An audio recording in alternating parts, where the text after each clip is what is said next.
मरहबा collection mall, readymade कपड़ों का भरपूर खजाना, jeans pant, T shirt, cargo pant, night pant, बच्चे और बच्चियों के लिए अच्छे खूबसूरत और उम्दा ड्रेस। पता याद रखें, जमुर हाई स्कूल मेन रोड, जैतून हजीन मस्जिद के पास, मालदा चौक, मालेगांव।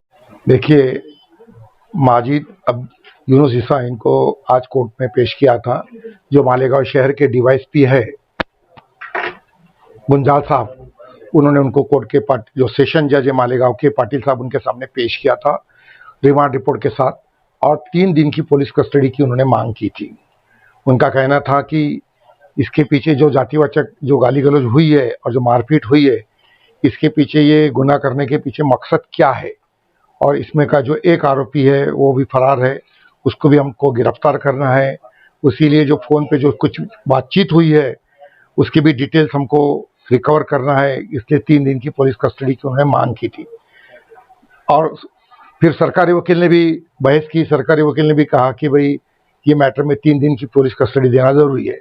उसके बाद मैंने माजिद के तरफ से मैंने जो बहस की कोर्ट के सामने, कोर्ट को मैंने बताया कि देखो, ये जो मैटर जो है ये गाली गलौज का मामला है, इसमें कोई रिकवरी, कोई वेपन तो रिकवर करना नहीं है।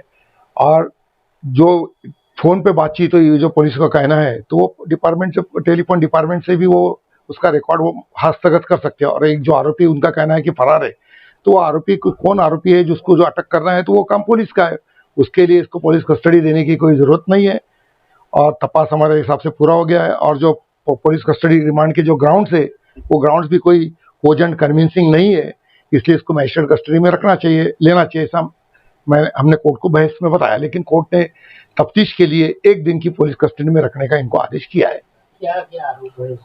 ये गाली गलौज, जातिवाचक गाली गलौज की है और मारपीट की है, ऐसा खाली था। एट्रोसिटी की जो कलम है वो लगे इसमें। एट्रोसिटी का पूरा पंचनामा होकर लगा है क्या? नहीं, देखो, अभी तो पुलिस के पेपर क्या, ये तो अभी हमको देखने नहीं मिलते। हमको सिर्फ अभी कोर्ट के सामने सिर्फ जो रिमांड रिपोर्ट रहता है उतना ही देखने मिलता है। वो जब बाकी जो सब पेपर, जब चार्जशीट आती है, जब भी हमको देखने मिलते हैं।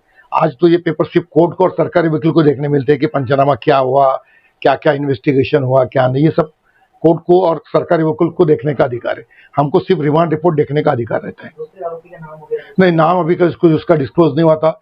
उन्होंने खाली इतना लिखा था कि एक आरोपी अजून फरार है, त्यालाही आम्हाला अटक करायची है। उसका नाम उन्होंने कुछ उसमें जिक्र नहीं किया।